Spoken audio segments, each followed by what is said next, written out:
I think everyone heard the same thing and interpreted it different ways. So I am getting rid of pretty much all my controllers now. Like I don't like, to me, this is, this is what I want from a controller. Like they they were going to sit and wait, but that tweet came out and they're like, Carrie gave the eyes. We got to go. Effectively, what we're getting here is AMD's garbage.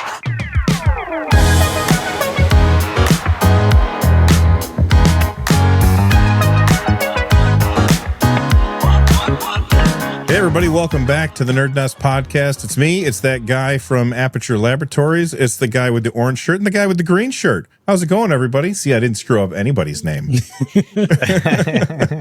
Carrie, what's new, man? Nothing much. It's just a bunch of news. We were all like hopium and copium all the way through, and it pulled off, so it's been a fun week. Yeah, I feel like we've been here a million times and it finally actually landed. And it's really, really strange to like know that, you know what? All the leaks were right. We'll talk about those in a little bit. But first, Rich, what's new? It's funny because Tom from Moore's Law is Dead apparently spoke to Jimmy Champagne from Deck Ready and was like, oh, do you believe these things, this is going to happen on this day? And Jimmy's like, yeah, I believe it because Rich believes it. And I'm like, but I believe it because Carrie believes it. So it's just this big. So then when I heard that, I was like, wait, is this actually happening or are we all just telling ourselves that it'll happen? It. Yeah, exactly. Kind of like when Carrie, what was it? SteamDB.info posted the first images that they had found on the Komodo website, and Carrie posted that into our private chat. And immediately fake. Jimmy was like, "What's that?" And I go, "That's fake. Carrie's messing with us." And for once, he was not. Yeah, I know. And then we've got Russ. What's going on, dude? Nothing, I was taken aback with all of it too, because I don't ever get emotionally invested in leaks and things, like I don't really care, right? But it's so fun watching you guys get all spun up, right? It's like, oh no, it's happening. 1 p.m. This is the standard time. And like that time came and went, right? And so I'm like feeling all justified, and then it all popped live, And so then I scrambled to the studio to make my own damn video, even though these guys were like halfway done with each of theirs. They were right.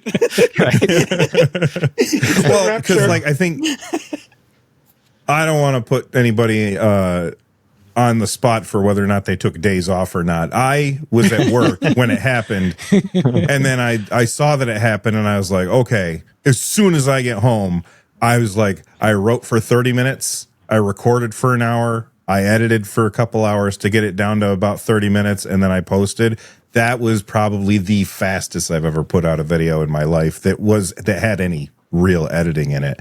Yeah. But listen, it was me, by the way. I took the day off. So yeah, I didn't want to get you in trouble in case your boss watches. I appreciate that because I don't always, I won't always state the reason, but this time I let everyone know. I'm like, no, there's a big thing happening today. I'm taking the afternoon off.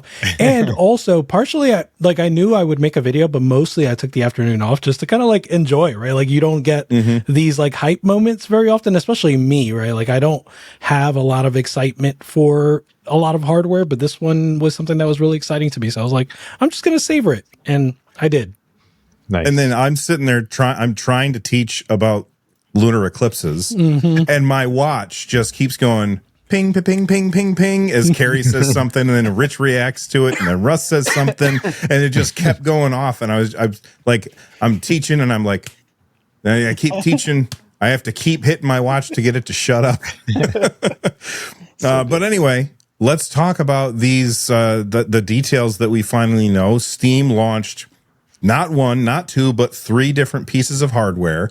Before we get to each thing individually, and I do think that we should talk about each thing individually, my suspicion was that they were just going to launch Steam Frame, and Steam Machine and Steam Controller were going to come later on down the road. I did not think that they would launch everything all at once. Rich, is that where you were landing, or did you suspect that everything was going to get launched together? That's not where I was landing at all. So So I had taken another break from making videos, right? And so it was like 2 months. And the video I had made before this was talking about Steam Frame back when we heard the like last real leak, which was when Valve had registered for the trademark, I want to say, right? For the Steam Frame trademark. The website steamframe.com or something. There may have been- you're right. The trademark. Yeah.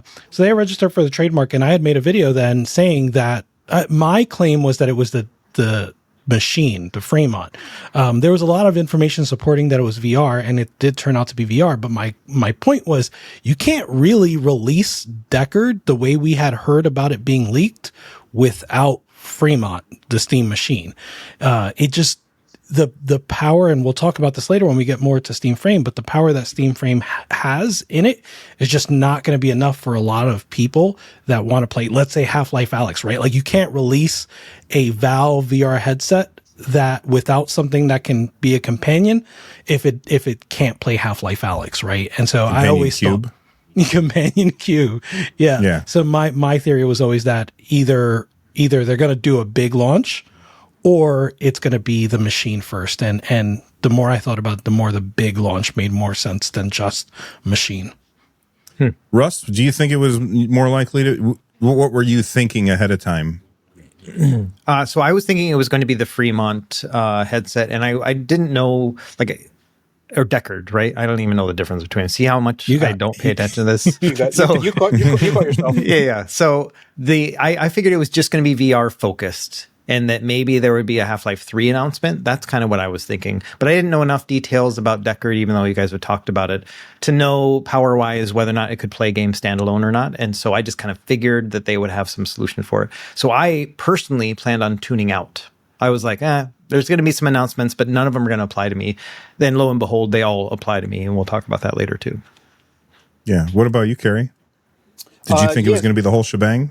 Yes, because of that bundle leak that was like $1,200. They said it was going to be all three were going to be $1,200. That we actually had a conversation what we thought the pricing was going to be, and I still think that those are generally the same. So I'm like $800 for the frame, $500 for the box, and I'm saying $60 for the controller, but realistically it could be $70, $80 maybe. But that's where I'm landing. Speculation. I have no insight to it whatsoever. Those are the prices that I feel. But when we heard the bundle, that was pretty much cemented, and also just following, sadly, it's Bradley doing all the leaks and stuff, and all the stuff that he was saying. Because initially, when we were talking about Deckard, the very first time we started talking about Deckard, I was in the mindset of, oh, this is going to be like a Van Gogh Plus, or this is going to be something that's already in the Steam Deck but better. And then I was always like, man, that's a bunch of power. How are they going to do that? Putting that, in a headset, all this, that, and the other. And then we heard that it was ARM, and I was like, ARM's not going to do it. So then we're like, oh, it's going to be like Quest, where you're going to stream it. So it's going to be a streaming thing. And then once that became the streaming part of it, and it was ARM, Fremont was part and parcel with Frame.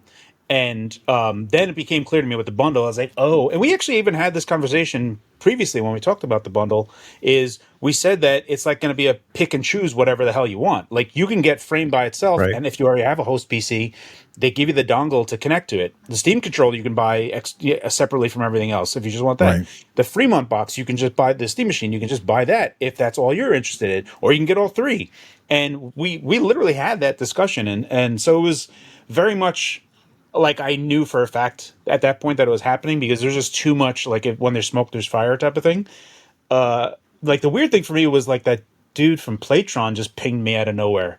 He's like, "Oh, it's next week, Carrie Gollum." I'm like, "What?" Like, what the hell why are you pinging me? And then, like, Reddit's like, "Oh, look what this thing." I'm like, I don't know anything. I just gave the eyes. I didn't know what was going on. Right. No one did anything. Stop pointing fingers at me. Oh, yeah, it's also coming Wednesday at 1 p.m. And I was like leaning into it real hard. I was like, let's manifest this. I think that's the only reason that Valve launched it, is because of that tweet. They were going to sit and wait, but that tweet came out and they're like, Carrie gave the eyes. We got to go. They got everyone on a plane. Made sure everybody was there. Got the engineers in the room. Yeah. Let's go back in time. Let's make this happen. Well, the reason I figured that... Go ahead. I was going to say, we need to send Linus and Gamers Nexus over here, but not Carrie. He sent those eyes. So he basically starts it, but he can't be part of it. Yeah, that's right. Yeah. The reason I thought that the VR headset would be by itself at first was because they could just, as Carrie said, they could have just sold it with a dongle, so you could just use your current PC the way that Valve Index launched, where it didn't have to have. I mean, it needed a PC in order to run, but it also could just be any PC, and that's what I figured that they would do. But instead, they did all three, which we are about to talk about all three. And I posted a poll over on my YouTube channel. We had like almost 6,000 people answer. And I said, which one of these things are you most excited about? And so I figured that's what I'm going to use in order to streamline what order we're going to go in. So the number one with 42% of the vote, people really are excited about the Steam machines, which is not something that you would have, like, if you rewind 5 years ago and said, you know, that thing that Valve tried 5 years ago, they're going to try it again and you're going to be happy about it, I would have said, you are crazy. 10 years ago, right? Well, no, yes, but I was saying that we were 5 years in the past. Yeah, so I didn't explain that very well. I was with you, Bill. I was right there. I was like, oh, yeah. Oh, he got it. Good job. That's right. Time traveling. So if you had told me that we would have been happy about the return of Steam machines, I would have said, you're out of your damn mind. But Valve put in the work in the last 4 years and really found a way to justify it, I think. So let's talk about the Steam machine. First, let's talk about the power of this thing, because that is the thing that I think most people are unhappy about when it comes to this, because it doesn't seem like a powerhouse. Carrie, I don't know anybody better than... Oh, sorry, I didn't realize you were answering something. No, good. Okay. I don't know anybody better to explain the power levels of hardware than you. So you have the floor, my friend. What's going on with the Steam machine? So it's there. I think the thing that's a lot of people are taken aback by it because of the 8 gigabyte VRAM limit on there. And there's actually things to talk about with the 4x PCI limit on the Hawk Point, Phoenix Point, the specialized chip. Effectively, what we're getting here is AMD's garbage. AMD's garbage is Valve's treasure type of thing, right? Like that's where we're looking at this. So the CPU that's being used is this weirdo chip that is Zen 4, but it's 2 P cores and 4 C cores. So it is 6 cores, but how they do it is it's really weird, and it's like the 8520 chip, and it's not a very good chip. I guess they didn't sell very many of them, but that is what Valve is using. It looks like the iGPU on that is disabled. And then they're using AMD Smart Memory Access to combine that the 7600M GPU that is on there. And so I have this as well. I think, Russ, you have it as well, but in a complete box. So I'm doing it with the GPD G1, and it is over Oculink, which is going to limit me, obviously, to 4x PCIe lanes. And then I'm going to manually cap the CPU frames, manually cap the frequency, and really just like narrow it down into a space. When we take a look at the power, they talk about CPU on there being limited to 30 watt. And really that's as far as that CPU is going to go. It's not going to really push much more than that. There are some cache differences. And then on the GPU side with the 7600M, I have 32 CUs. The one that's on there is 28 CUs. Effectively, when you look at all this, it's going to be using around 150, 160 watts from the wall. So like if you were just to put a kilowatt to it, it'd be like about 160 watts. Valve says it's about 6 times better than the Steam Deck. This is going to be more GPU bound than anything. CPU bound, it will be a difference, but not a 6x difference. It's really the GPU part, which we really care about. And what that basically means to most people is, like, as a frame of reference, where are you? In some instances, image quality might not be as good as PlayStation 5, but with other upscalers, we could probably get ahead of PlayStation 5, and then frame rates would be a good enough boost over PS5. So effectively, what you're looking at is something PS5 adjacent in terms of performance, something a little bit better. You also, because it's Zen 4, you do have AVX 512 to some degree, and like RPCS 3 for like Russ's crowd, like all the PlayStation 3 emulation is going to get a boost there. So there's lots of things to like actually be really happy about. It's a powerful box. I think for all of us, I think the part where a lot of people are really hammering down in, and Moore's Law, as they did the bomb, And what that is like effectively you can say that they could hit $500, right? Like that $500 mark. Anyway, performance wise, like a PS5 is generally where we're going to be looking around 150 watts from the wall. Russ, he mentioned emulation. You know, Yeah. this has a pretty, I mean, he says it's not a great CPU, but for emulation, it's going to be a pretty great CPU. What do you think about this? It's going to be great. I mean, I think it's at the point where we're limited by software, not necessarily hardware. And that's a great place to be at for emulation. I think that'll push devs even further. I think that it'll be easily good for Xbox 360, PS3 era stuff. And it's going to push it over the edge for like OG Xbox, even though that's an older console. It takes a lot of raw power. This is going to be great for that. I have never really experimented with PS4 emulation, but this is about where I would start with a processor like this. So I'm excited about it. And I think it really will come down to price, like Carrie's saying. I think he's a little more optimistic than me. I've kind of settled on 600, but I think that's going to be a really big game changer. Going back to kind of just general performance, right? And thinking about when Steam Deck was announced to when Steam Deck launched, right? And the target that Valve communicated then was 800p 30. And they're kind of doing something similar with the Steam Machine where they're saying 4K 60.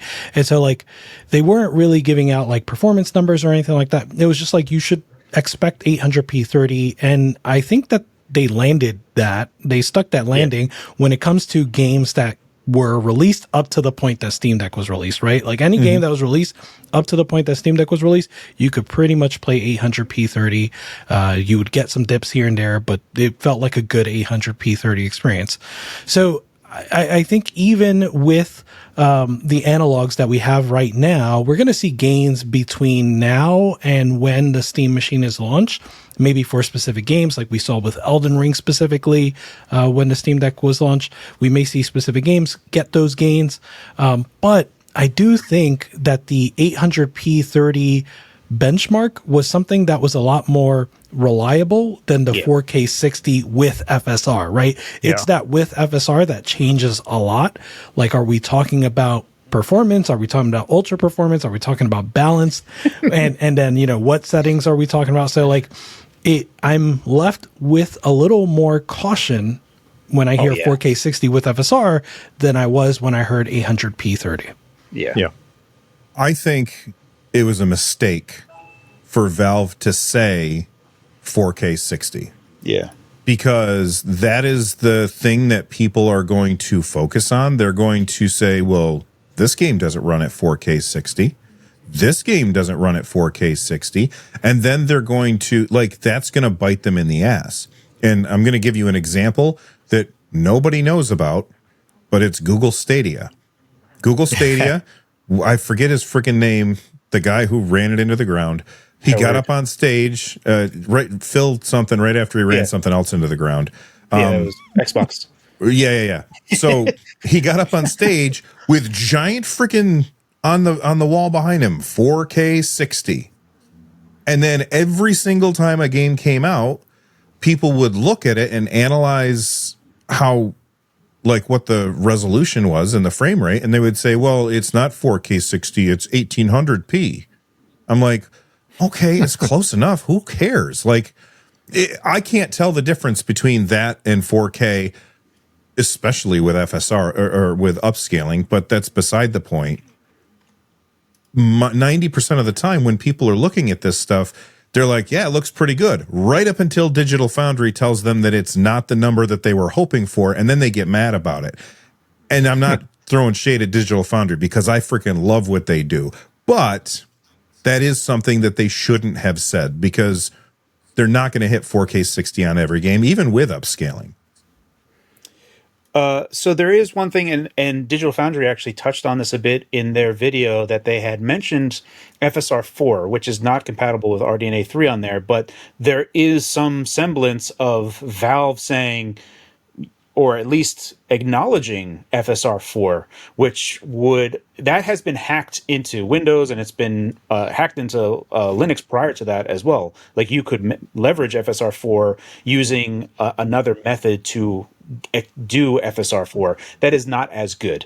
But it is still better than FSR3 and it's still better than FSR2, despite the fact that there's a performance penalty for doing so. But image quality wise, still wound up to be better. So there is some semblance of the possibility that Valve just takes it upon themselves to just make FSR4 a reality on this hardware, especially for that 8 GB limit, and then upscaling to it. But that 4K 60 thing is a super hard target that is pretty much exclusive to like the 5080, the 5090, and the 4090. Like there is not a whole bunch of GPUs that can tackle 4K, and the difference between 1080p and 1440p is like a challenge, and then going from 1440p to 4K is like a whole new level of difficult. So saying that is unwise at best, but it remains to be seen how what goes there. I plan on doing a side thing anyway to give like a realistic take, but I think it is wise that we kind of temper expectations. One thing I want to say before we get back to price, because we should get back to price, is that with the Steam Deck, maybe to a lesser extent, but definitely with the Steam Machine and definitely with Steam Frame, you can see that the ethos, and even the Steam Controller, you can see that the ethos of Valve is like to not go super duper premium, not go super duper luxury. The goal is to target the everyman, right? Like it's, and they have like the data to back it up too. So I know you have a quote that we'll probably get to later, Bill, but the quote about this is better than what 70% of people have when they're playing games today, right? They have the data to back up the fact that although it's modest, it's something that's better than what people have, and they're going to be able to have great bang for buck. And this also goes back to what you said earlier, Carrie, about AMD's garbage, right? Tom Moore's Law is Dead talked about like the scrapyard wars. Like they're trying to win the scrapyard wars. They're trying to get AMD's garbage so that they can get it potentially at a cheaper price and have something that, like, again, just bang for a buck, just outperforms what you can get at that price. Whether, I don't know if the MSRP price, but at least at the cost that it is to Valve. I'm very interested to have this price talk with you guys, and then the greater implications about gamers' own perception of what pricing of gaming hardware should be, and where do we think the price needs to be versus what we think it's going to be. But before we do that, before we hit the price thing, I definitely want to talk about that 8 gigs of VRAM. Okay. You want me to? So go ahead. Well, I have used systems with 8 gigs of VRAM, and it's struggle bus. It was a big struggle. Like, it could not do what I was trying to get it to do. I was trying to play Indiana Jones on a system that had 8 gigs of VRAM. Nothing I could do could get that little bar down below the part where you're like, you're out of VRAM, and then suddenly like half the level disappears, and you're like, I don't know what to do right now. So you're absolutely right. Is it an issue? It is so this is a really big issue, right? Especially when we can talk about price next, because it can't be too expensive because you're landing in a place where it's already not good enough, right? Like you're already landing in this thing and you're like, how can you price this where someone is like, okay, but I only paid so much, so I'm okay with what I have here. At the same token, I think that I've seen a lot of people make mention of like, actually, I want to buy the Steam Machine for all of the exclusive indie games that don't come to like PlayStation and Xbox. That's what I want it for. And that is a fantastic notion. But I want to also convey that this thing is going to be actually very powerful for what it is. I think like the whole 4K 60 shouldn't have been, they should have said this will be somewhat better than most current generation consoles, and that is vague enough, but also at a place where people can like conceptually understand things. But you are absolutely right. Games like Indiana Jones and Doom: The Dark Ages, there's newer games that are coming out that are really starting to stress how the VRAM limits, and you're going to find yourself the struggle bus thing that you're talking about is going to be placing things that, especially when you say 4K 60, you cannot do that. You're placing bigger demands, and also upscaling starts getting out of the weeds. So there's lots of considerations that you need to be doing where you're just going to be lowering the resolution all the way down, using low settings just to play these games inside of that constraint. So it does become difficult. It is a problem. And as we go forward, the only benefit that I will say is that with Microsoft, which is, like, I don't want to say with Microsoft, but like Microsoft is also a force of good in this area, because with Doom the Dark Ages, even though it wasn't available on day one, when the Xbox Ally X came out, there was that handheld setting that all suddenly sprung up. And that setting that came out all of a sudden was a far better performant menu item that you could just check and say, oh, I'm playing on a handheld. And all of a sudden, on even Steam Deck, you're getting like 40 FPS. So it's like, it was just a benefit overall. So I feel like this is a two-way road. And you mentioned Elden Ring, and all of the benefits that happen to Elden Ring for Proton and stuff are automatically going to apply this box. There's not a new set of optimizations I need to do. This will just work on that. And that's along the same lines as like developers, once they get this box, can say, like Cyberpunk, there's a Steam Deck preset. There's going to be a Steam Machine preset. And I feel like that's what we're eventually going to come to, especially because the Steam Deck is a hard target to like kind of generalize, but the Steam Machine is not as hard of a target to do, right? Like to get in the constraints of the Steam Machine, not as hard as trying to do it in something that's 6 times less performant, right? Like that gulf.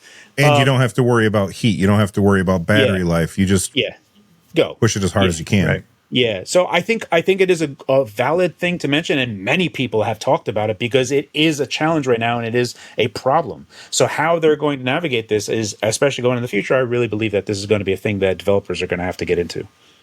So I think this is the beauty of having a Steam Machine as a kind of a console experience, is because Xbox is moving towards PC for their like primary thing. I think that PlayStation is going to be leaning into it more just based on what we've been seeing. All of those optimizations that Microsoft does and what Sony ever does to all of their, games that they release on PC, it's all to the benefit of the Steam Machine too. So yes, they're going to continue to optimize for this new Xbox, and guess what? It's going to work on the Steam Machine, and all those optimizations is like, thank you very much for the free work and the optimizations to make our product even better. Yeah, I think that makes a lot of sense. And Rich brought up the quote from an engineer over at Valve. His name is Yazan Adelhayat. Hopefully I didn't butcher his name. But he said the Steam Machine is equal or better than 70% of what people have at home. And that's something that I feel like a lot of people kind of lose sight of, because we all think that everybody has the same stuff that we have. And so like, well, I've got 32 gigs of VRAM or whatever. So that, therefore, anything with less than that is unusable. And I don't think that that's necessarily true. I think that there's plenty of people. In fact, I saw it in the comments on my video of people saying, I'm hooking this baby up to a 1080p TV and I'm going to be, or a 1080p screen, and I'm going to be fine. And that's 100% true. Yeah, and I'm going to be fine too. I have a smaller TV. I think it's 1440p. I'll be fine. But I think that that particular quote, again, is interesting because it goes back to what we want to talk about, because this only matters if the price is right? Like the fact that it's modest really only matters if the price is right. If you're still going to charge, I'll just throw out a number, right? $1,000, right? $1,000 for this machine. I'm not as interested anymore. I'm not going to buy that. Yeah. So I think that's what they have to nail. And there've been some, like, I'll say conflicting reports. They're not conflicting in that they're like, the details are conflicting, just a broader, which way does Valve go? Because they have two directions to go in, right? So like from the Moore's Law is Dead video, we saw like a bills of material estimation. And apparently Tom from Moore's Law is Dead has done these BOM estimations professionally in the past. He's done bombs professionally in the past. So sounds like a reasonable good source. And he brings the bomb to $425. So cost about $425 to make. In his video, he's talking about a range of an MSRP from $450 to $599. And his range has been on the lower side. I think, Carrie, you fit well within that range when you give an estimate for your MSRP, but lower compared to people that have spoken to Valve, like Linus Tech Tips, Dave 2D, and I think Gamers Nexus, right? Where what Valve have communicated to all of them is that the price is going to compete more so with a PC, entry-level PC, than a console. And that's what scares me. Well, so Right. let me Go ahead, Russ.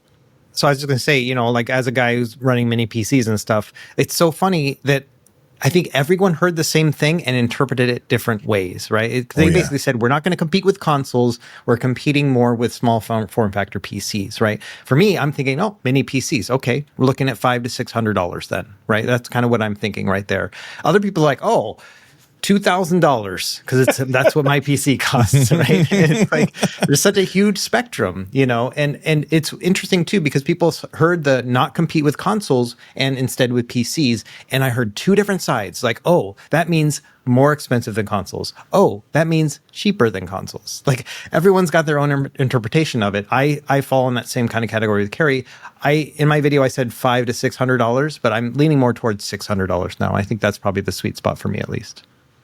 And I was kind of leaning with you into that $500 to $600 range until I watched Linus Tech Tips video where he was talking about the price of it, and he said something very interesting that did not occur to me. And I don't know if this came from him or somebody at Valve mentioned it to him, but it's really telling. This is a PC, and that's the thing that everybody needs to remember. Yes, it looks like a console. Yes, it feels like a console, but it is a PC. You can boot into desktop mode and just do PC shit with it. You don't have to play games on it.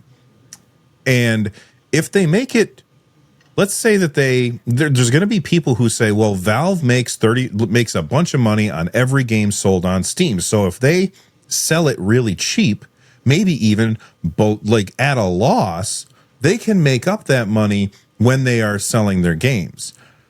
But because it's an open system, it's a PC, that means that companies could buy like fleets of these things for less than it costs to make them, and they're not buying a single game. So Valve can't really sell it the way that consoles get sold, which is typically at a loss, because they can't guarantee that they're going to make money back on the sales of games. I mean, they probably will most of the time, but they can't guarantee it. And that is something that never occurred to me and made me think, you know what, maybe it won't be $500 to $600. Maybe it'll be a little bit more because they have to make a little bit more money on this. So my funny, a quick little joke here is that didn't they say with the PS3 they were going to use it for like eye research and for like medical purposes and stuff? Yeah. So it feels like this has already been done before. And the PS3, I mean, at least that initial launch price was not going to be a loss leader, but I feel like the PS3 at some point was a loss leader. So who knows on that side? But yeah, I get what you're saying. So here's where I stand, and here's my parts that I'm refuting that it's going to be there. Number one, why I think it has to be 500. Also, initially when we were having this discussion, I was actually leaning closer to like $400 for this Same. box. And I feel like that is, especially in the bundle pricing, right? Whereas the Steam frame, the Steam machine, and the controller for $1,200. I was like, when I heard that, I think that was actually the plan. I think that's going to be more now because of the pricing of everything has changed rapidly in the past 12 months. Between tariffs and also just memory cost has skyrocketed. Yeah, RAM is crazy. Everything. Like, take a look at Santa's stock. It's just like flash memory is like true to roof. But so that's going to impact costs. But here's my problem with it. Number one, I don't think that the Steam machine is going to be sold in Best Buy anywhere else other than on the Steam platform, which means that it's also going to limit how far it spreads, because everyone that doesn't know what Steam is not going to see this. And as much as people are going to say, oh, look at all the advertising Valve is doing, putting it on a Steam front page is not that much advertising for people that are already gamers, right? Like, we already know you're marketing to people that are already marketed to. So yeah, I'm just going to jump in here real quick. How many times does the window pop up on Steam of some kind of ad and then you immediately close it without even looking at it? Yeah, every time. Also, just the Steam front page, like you'll see like a banner thing, or it'll be a big banner. It's I don't Library. yeah, a lot of people can like consider that to be Valve's marketing. Like, oh, look at all the marketing that they're doing. And I'm like, there's no commercials, there's no billboards, there's no nothing. They are not raising awareness of it. So I'm not really worried about people like offices buying these things. Also, I think, especially for me, especially like with the work from home movement and all the other things, that a lot of these companies have moved solely over to laptops as opposed to set top boxes. So if it was a laptop, I would say, oh, okay, I could kind of see that. But because it isn't a laptop, I don't see it. And also, they're already paying $400, $500 for these laptops anyway. So the laptops that we're getting, my work laptop is pretty garbo. I don't think that they paid very much for it to begin with, but that's also a side thing. Here's the big part that I think it needs to be $500. It is using RDNA 3, and RDNA 3 is very good for raster, not very good for any ray tracing whatsoever. And as we go into the future and more games are just starting to have ray tracing by default, this is going to become more and more of a problem, especially with 8 gigs VRAM, yada, yada, yada. But if we get closer to the prices that people are saying, we like the price for the new Xbox that's coming out is $1,000, $1,100, whatever that price is going to be. But that's going to have RDNA 5, and it's going to be a monster that is going to decimate this thing. That thing is like, I don't know, 32 gigs, 42 gigs of RAM. It's insane. So the closer you get to that price point, that when this releases in early 2026, we're a year and change away from the next Xbox. That means that you have a year to play with this pricing of, oh, okay, I guess $700 is not too bad. And then when the next Xbox comes out, like, well, why would I even bother? That's where you are. So it has to get closer to 500 because it's not going to do ray tracing nearly as good as RDNA 5, and it's not going to be able to the supersize me type of pricing. The Xbox is just going to come and just steamroll this thing. So it needs to be 500 today, like now. And that's where my $500 price is. I think $600 is actually still pushing it a bit too much. Even with all the complications of tariffs and whatever else, I think that they still need to kind of hit $500. But that is my reasoning overall for everything. All right. Carrie says $500.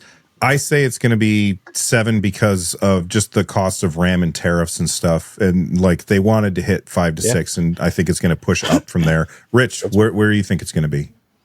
I have no idea. I feel like my sensibilities have been out of whack, but my favorite is 500. I mean, like 450 would be even better, like lower would be better, but like 500 just feels good. It feels like, yeah, like I would recommend that to folks that have not bought a PC but are curious about PC gaming.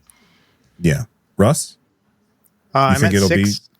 but Okay. I will say, so I'm at 6, but if it goes to 500, it's going to be a Steam Deck moment for me, where it's like, how did they get that so cheap at the $400 price point when they first introduced it? So I think they're capable of doing 500, but in today's market and everything else, I'm shooting for 6 as the safer bet.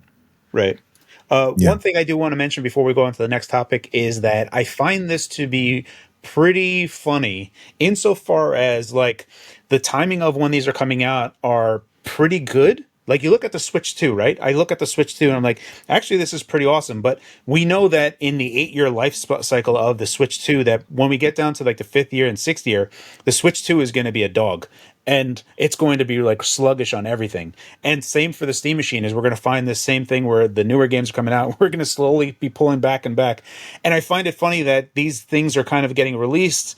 And at a baseline, even the Steam Deck, the Steam Deck was also not really good enough from a PC gaming perspective. Like it was fantastic for PC gaming handhelds, twice as good as whatever was out, and half the price. Right? Like it was like phenomenal. But from the mainstream's point of view, it was barely good at that, like 800p30. Like that's not PC gaming.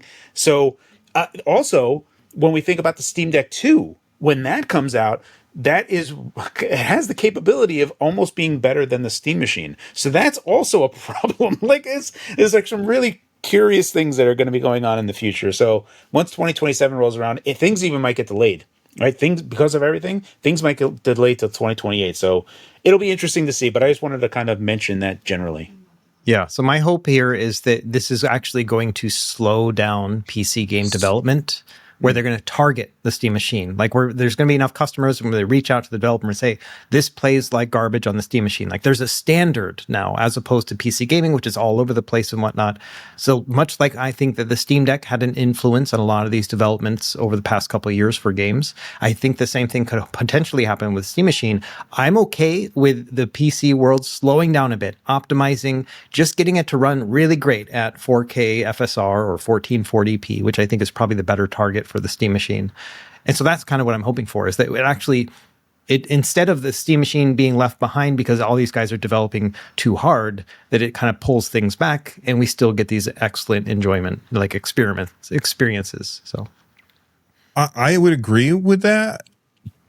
I mean, I also would be perfectly happy with that, with them slowing down. Rich, say the thing. Oh, you always get me off guard. I know. Sorry. I want shorter. I want shorter games made with worse graphics, made by people who are paid more. Yes, yeah. I'm all for that. I am 100% in that camp, but I don't see that. I don't see the Steam machine actually having that big of an impact, because I don't see Valve putting it in stores. It's only going to be on Valve's webpage. It's only going to be in the Steam browser. When I open the Steam browser, I immediately go to my library. I don't look at the store. When I do want to shop for something, like, I don't shop.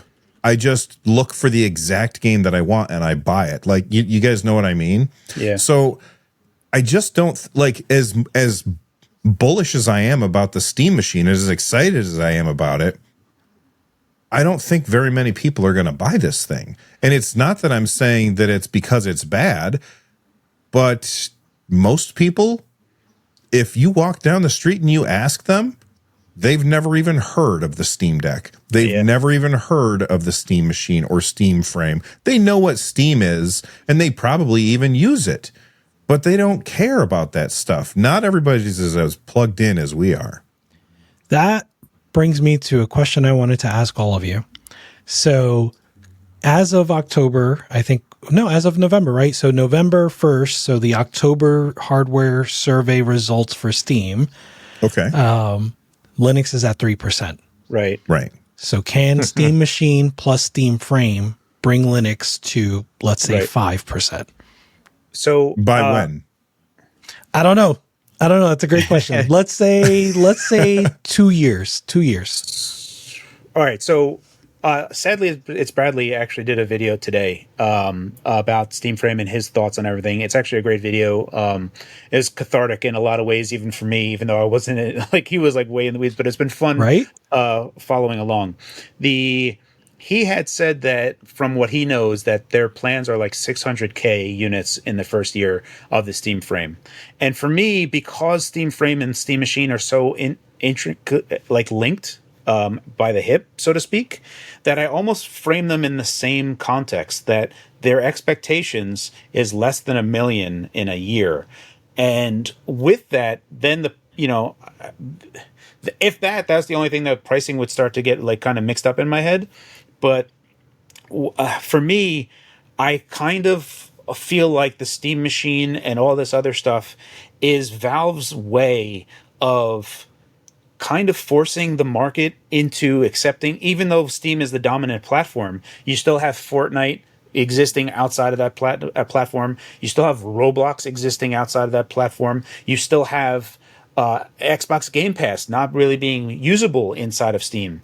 And I feel like there is this forward momentum that people keep on going over to Linux, and eventually there's going to be this tipping point of they go, well, we're going to have to start being on Linux, and we're going to have to supporting these things, even if it's not directly on Steam. We need to be able to run these games on Linux, and at that point, that is a benefit for Steam and all these Steam machines. And then you can just kind of like, actually, you know what? I'm going to be on Bazlight exclusively. I'm going to be on this exclusively.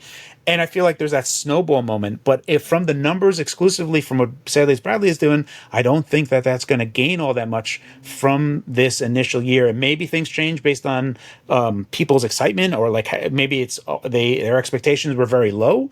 So it remains to be seen where this is going to go. I would really wish them to like really push forward on it, and I don't know. I really want them. I love that question that you asked, Rich, because it's I think it's super important for a lot of other things that are external to it. So I go ahead, Russ. Okay.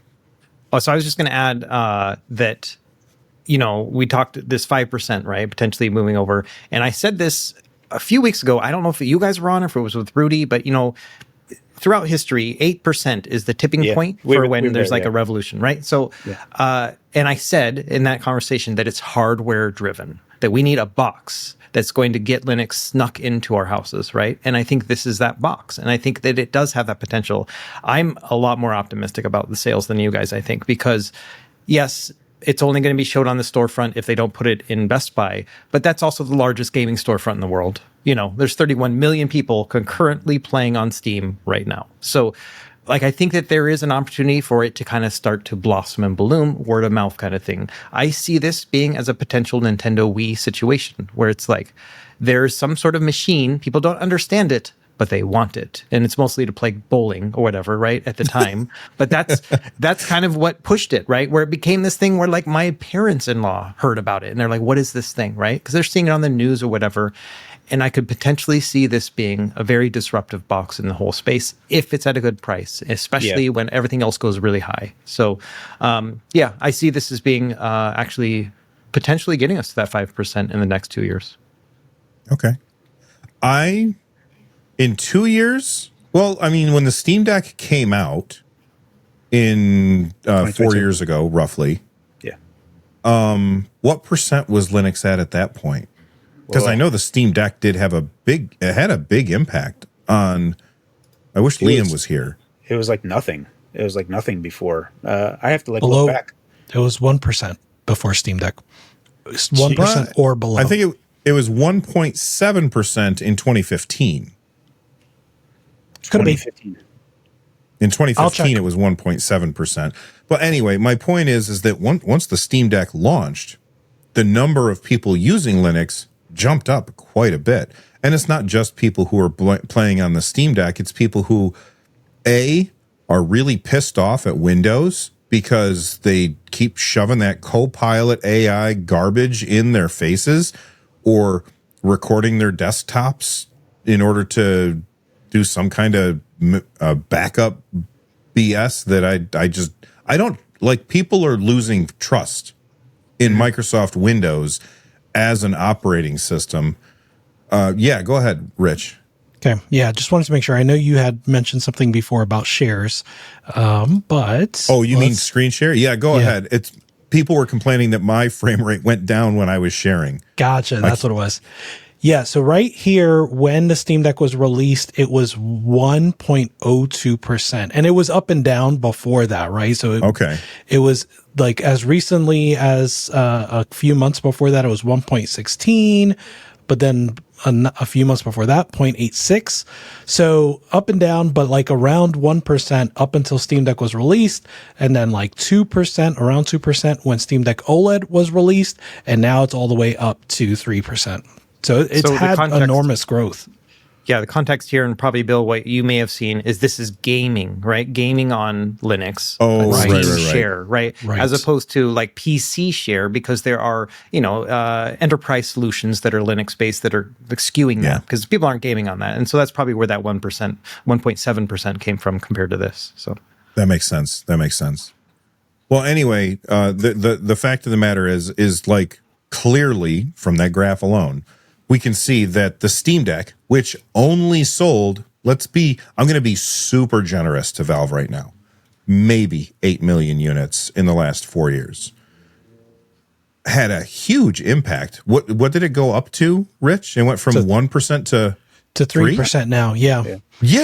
And it should be noted too that some of that impact is indirect, right? So there's a lot of growth outside of SteamOS for Linux. Mm-hmm. Yeah. But it's just also interesting that it really catapulted once Steam Deck was released.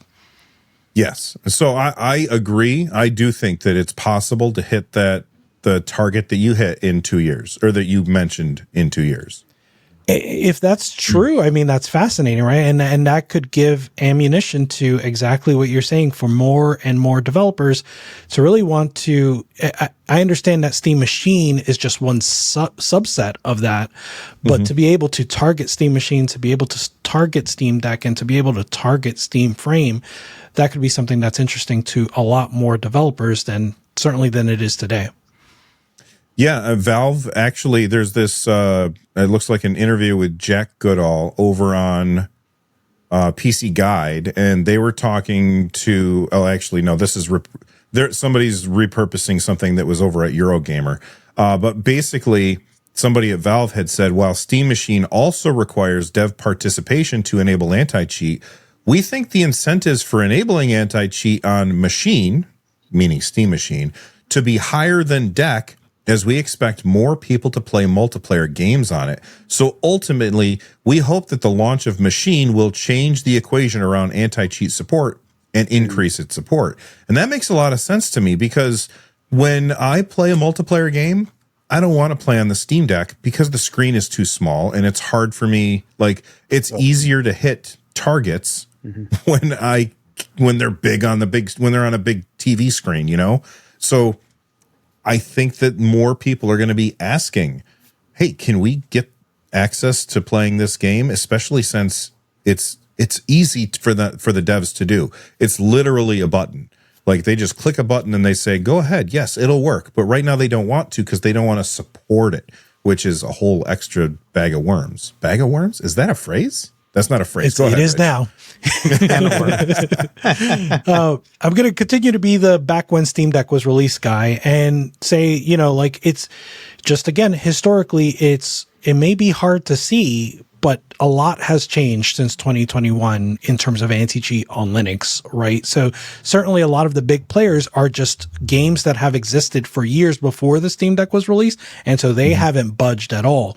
But if you think about only the new games that have released since the Steam Deck was released, there have been a significant portion of those in terms of like the big multiplayer titles that are compatible with Linux. And my big example is Marvel Rivals, right? Like, that works on Linux and SteamOS just fine. I think I'm willing to give certain devs the benefit of the doubt that there may be concerns about Linux, the state of anti-cheat on Linux. I don't care. But the point is, you're right that they can. And so at some point, the more players playing, the more it's worth it to them to enable it.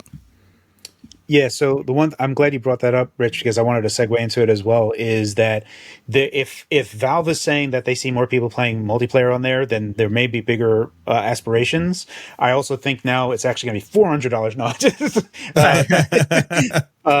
the new system of VAC, which is using ML and AI, I feel like that is almost like a union of like, oh, we're getting more of these people here. Let's start using the new system of VAC and showing how good this new anti-cheat system is that's using ML AI. And, Valve is, make a Steamworks game. This just comes included. Do this whole thing. It's super awesome. So I do see that being a bigger picture as well. And people like, why are we actually doing these things ourselves? Why are we paying for XYZ when we can get it for this? So I think that there is another snowball of that whole thing coming. So it's just a worthwhile thing to kind of just note generally. That's a good point. I'm going to make a note of it to make a video about it, because I made a video about it a while ago, VAC, that is, because that's something that a lot of people aren't really thinking about enough, I think. And this may be a conspiracy theory of mine, perhaps, but like, clearly Valve seems to be working on VAC not for themselves, right? Like, they're working on it so that more game developers will come to Linux. And so the important thing about VAC is that it is not a kernel level anti-cheat, right? And so even though it does often suck, so I want to be generous to the people that have bad experiences with VAC. Even though it does often suck, they're trying very hard to make it better. And so if they ever cross that threshold where it is as good as kernel level anti-cheat, certainly game developers are going to flip to it, because I don't think the game developers necessarily want kernel level. They just want to have to get cheaters out of their game. And kernel level is the easiest way to do that. The one thing that I will say when it comes to kernel level anti-cheat, Microsoft has said in the past, we might get rid of that after the whole CrowdStrike thing. I don't remember when CrowdStrike happened, but it was like 2 years ago or something. But they were like, oh man, that was really bad. And it's because we had kernel level access on CrowdStrike. And so maybe we should close that loophole. And I, for one, hope that they do, because I don't want software developers installing stuff onto my machine that I don't know what it does. That's something that I'm not really a fan of. So I don't know. Maybe if Microsoft does that, well, then there's no reason for all those other anti-cheats anymore. So one of the things that's interesting, and a lot of applications started getting like kind of flagged for this, even though it's installed all over the place. If you had like RTSS installed, if you had CapFrameX installed, if you had like a Logitech stuff installed, it was using stuff that was using like hitting WinRing 0. And then all of a sudden Windows Defender is like, oh, this is like, a super virus, get this off. So everyone that has had software installed forever started getting pings of this like critical alert that they have a virus on their system, because there's this software that can basically hit WinRing 0. And Microsoft is now, you can see all the steps of Microsoft kind of like chiseling away at this, and there's like a whole project that has been built to get around this, but still offer that capability. So it's interesting to see the stuff that you're talking about, Bill, because there was actually an EU antitrust thing where Microsoft tried closing off the kernel stuff, and they were like, "No, you must leave it open." And it's like, "Aha! See, I told you. We got screwed over." So there's like real funny things about like all that stuff, but you can see them working around it. Ultimately, it's a really, sorry, I just want to chime in real quick. It's a really complex subject, right? Because I don't know the details behind why they got denied, but my understanding is they also don't give the right, they don't expose WinRing in a way that is reasonable to a developer that does need a malloc access, for example, right? Like they don't necessarily have the, I don't know, ways to shepherd something from the user zone to the win zone, right? So it's either you're in the user zone. Not only do I not understand this sentence, I don't understand the words, but go ahead. Yeah. So the lines are blurred between user zone and win zone more than they are in other operating systems. At least that's the best of my understanding. So to finish up my thought real quick on there is you can see also there's super interesting stuff. Like AMD had a bunch of bad PR. RDNA 2 and everything below there are no longer getting updates, right? The old drivers are just going to be security fixes. But there's also news that AMD might actually be using the user mode driver of RADV for everything before then, and then they will still be doing the kernel level, like the user mode and then system, like both of those. So they're going to be using both, and there's something that could be happening there. There's lots of things to talk about in that respect. I made a small digression there, but ultimately, the one thing that I wanted to say that was kind of a joke is during this entire thing, Valve never said AI once. And I find it funny that we're talking about kernel level anti-cheat, the new version of VAC that will be ML AI, and they could have talked about AI somewhere in there, but they don't really have stockholders to actually appease, so they're like, what do we care? But the one piece of AI is off on the side somewhere that no one's really talking about. Anyway, that's the only little thing that I wanted to mention. All right, let's we did an hour on the Steam machine. Holy shit. We got to move on to the Steam controller, not the Steam controller 2, which is a little confusing. I know it was quite a long time ago, but okay, it's fine. They're using the same name. The Steam controller looks like they chopped the Steam Deck in half, threw away the screen, slapped the two sides together. The exact thing everybody's been asking for 4 years. That's what they did. I don't know why it took them 4 years to do it, but I'm just happy that they did it. The whole reason that I was excited for the Steam Deck is because I had a Steam controller. It's not nearby. I actually have two of them.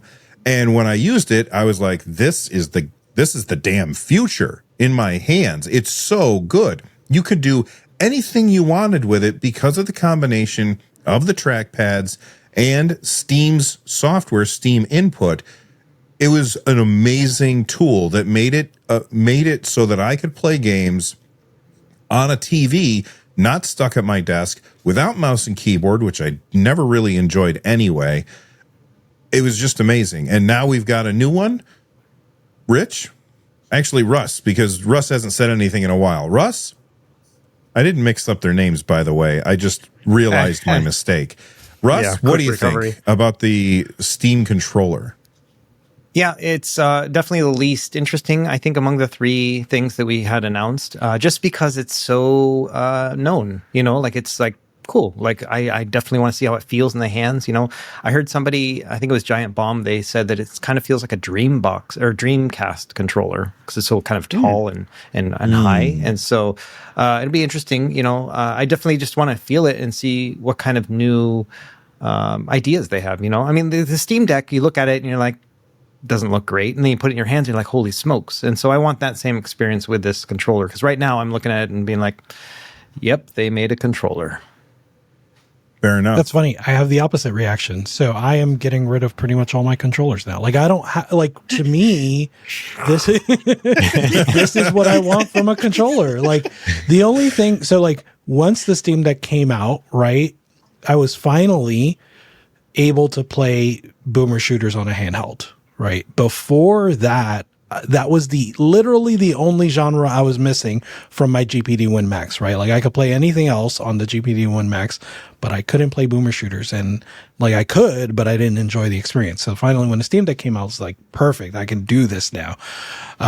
And so I feel the same way now when I plug the Steam Deck into the TV and I want to play my library. I can play all of my library, except I can't play boomer shooters. And so now with the Steam controller, I'll be able to, right? And the puck, awesome. I love it. Sounds great. The grip sense, I'll try it. I think I'm very used to the capacitive stick, so I'll probably stick to that. But like clearly, this is all I need for PC gaming. To me, it is definitive Steam or PC controller. So I'm going to jump in there real quick with the grip sense. That was my initial reaction too. In the video that I put out, what I said was, you already have capacitive touchpads. You already have capacitive thumbsticks. Why do we need capacitive grip sense? And somebody pointed out to me that in another video of somebody who actually got to go there, they got explained to them why you want to have grip sense. And now it makes perfect sense to me. And for the audio listeners, you're just going to have to close your eyes and use your imagination, okay? So this camera lens that I'm holding in my hand, let's pretend that that's the controller. I can't see it. My eyes are closed. Use your imagination, damn it. This is your Steam controller. You're playing, and if you're using gyro, what happens sometimes with gyro is as you twist, sometimes you have to like ratchet your hands back because you've twisted so far. And you could just lift your thumb off the stick, but sometimes you still want to use the stick for something at the same time, but you want to be able to reset that gyro. So if you just loosen your grip, turn your hands back over, then grab it again, it gives you that reset without having to waste a button on that and without having to take your thumbs off either the trackpad or the capacitive sticks. And I think that makes a lot of sense. And I hope that whatever they're doing in the future with Steam Deck 2, or maybe they'll just call it Steam Deck again, that it has the grip sense in it. But they left one thing out of the Steam controller that I didn't even notice, but one of my commenters did, and it drives me crazy that it's not there. Dual stage triggers. Stops. Not dual stage triggers, trigger stops. What's so that I can switch between so on the original Steam Deck or Steam controller, you had a dual stage trigger where you could pull it a little bit and then it would have a click at the end that would be a different input.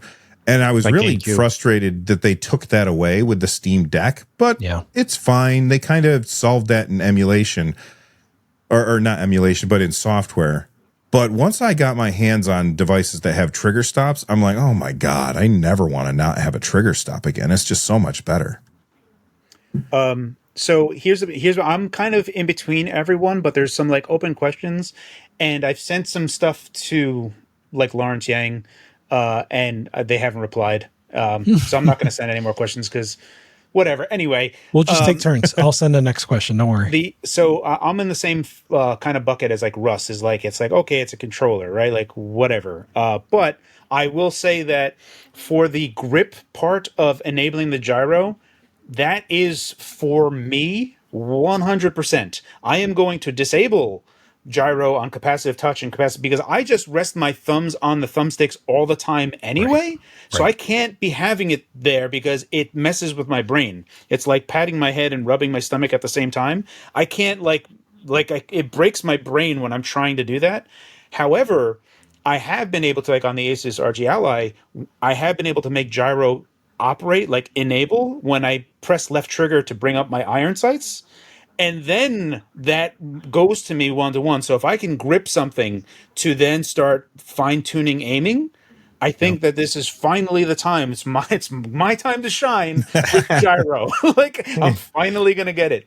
The other part that no one has talked about yet, and I would love to ask, but I'm sure I'm not going to get an answer, is that the puck itself. There's a question that needs to be asked, and I don't know that it's going to be answered until we actually get it. And one of the things that is amazing about the Xbox One adapter is in Windows or anything else, you can go into the device manager and the policy and just say, make sure this can wake up the computer. And if the dongle can wake up a computer from sleep, then all you have to do is have your Steam machine be sleeping and pick up your Steam controller and press the power on button and kick on your machine, kick on your TV, do all the other stuff. You can already do that. With Bluetooth adapters, a lot of them don't. No, I mean the Steam machine, it's confirmed. Like it will just turn on with the Steam button on the Steam controller. Right, but if the dongle outside of the Steam machine, you plug it into a Windows box. Oh, I understand. Yeah, so now you can just get a Steam controller, do the thing that I was talking about in my video. Now you can just get a Steam controller and pretty much have everything and not need to install crap because you have the trackpads for the mouse, you have everything else that's just going to work. You just need to install Steam. So that is a thing that if you have to plug in the dongle, also the interface for you doing it is not Bluetooth either. So the interface that they have there is low latency. So there's a lot of things on there that I think that outside of the Steam machine just turning on whatever, the Steam controller, even if you don't buy the Steam machine and plug it into Windows, you can do a full console box with Windows as well if this is there, which it sounds like it is. But I would love confirmation on that. Yeah, you bring up the puck. I don't like the puck. I wish, I love what 8BitDo does. Like, they have a cradle. You just drop your controller in a cradle. I like that so much better than that little tiny, when you look at it, you can even tell that the USB is not attached to it, which is good because then the cords are always the first thing to fail, but you're going to lose that thing. You're going to lose the puck. You're going to be looking all over the place for it because this little tiny thing. I'm never going to lose a cradle for my 8BitDo controllers. I just drop it in there and it charges. And then when I pick it up, you know what's going to happen is you're going to pick up the controller. The puck's going to pick up with it because of the magnet. You're going to have to reach back and pull it back down. And that's annoying. You know what I mean? Okay. Hold on, old man. So there's a whole community behind Steam and Valve, and they're gonna make puck. They're gonna make a dock, not Valve, but somebody on Etsy or whatever is gonna make something exactly what you're asking for, right? And it's gonna work perfectly. It's gonna be magic, and it's gonna snap on, and then you can pull it off. I have so much faith and trust in this community that I totally see that happening. You got to pay an extra $20 or whatever for it. It's coming. It's coming. Also, I'm just saying, small. I think that the dock is what 8BitDo does with the cradles is a better solution. But yeah, I mean, but then you'd have to if you carry the Steam controller with the tiny little puck with you, it's a lot more portable than a big old cradle. That's true. Good point. Yeah, and the puck four controllers can connect to a puck. Yeah, which is also nice. Yeah, that is very cool. Yeah. So if they get that puck, the Steam controller too for me is I think the grip thing is going to be finally I'm going to be able to use gyro, which I'm super excited about, and I am now more confident that it will work. But I still would love confirmation. I'll send an email and I won't get a reply. Are you going to throw away all your controllers like Rich? Oh yeah, I'm already just going to put them all on a table and then just get a big old bin and just. Wow. cathartically That's the just- intro. That's the intro to my Steam controller video. Thank you. Yes. Oh, nice. That's very good. That's a good visual. I will say I have a lot of freaking controllers here in my studio. And like, I made a whole video about, this is the controller that you use for this, and this is the controller that you use for that. I think that whole video is going to go in the garbage once I get this, because this is going to be the all-rounder, with the exception of my my all-button controllers, because I've really started to like those for certain kinds of games. But go ahead. No, I'm invested in this already. I'm going to get good at gyro. I'm getting good at gyro Yes, sir. finally, and I'm going to join the gyro club. I know it's better. I know it's superior. I know it is. I haven't let's been able to do what, it. like Helldivers or something, and just go all gyros. Just not. It's going to be hilarious. We're like, whoa. Me and Rich I'm are here going to be for it. fine. Russ is going to be upside down. Yeah. Yeah, you're going to see me like this. It's gonna be like, I'm just me running into a wall. It's like playing Red Faction 2 on PS2 back in the day. It's like the game I learned how to play twin sticks on. I know gyro's better. I know it's better. I know it is. fine. I've seen people do it. I just can't. I've tried and I just peel away. This is it. This is the time.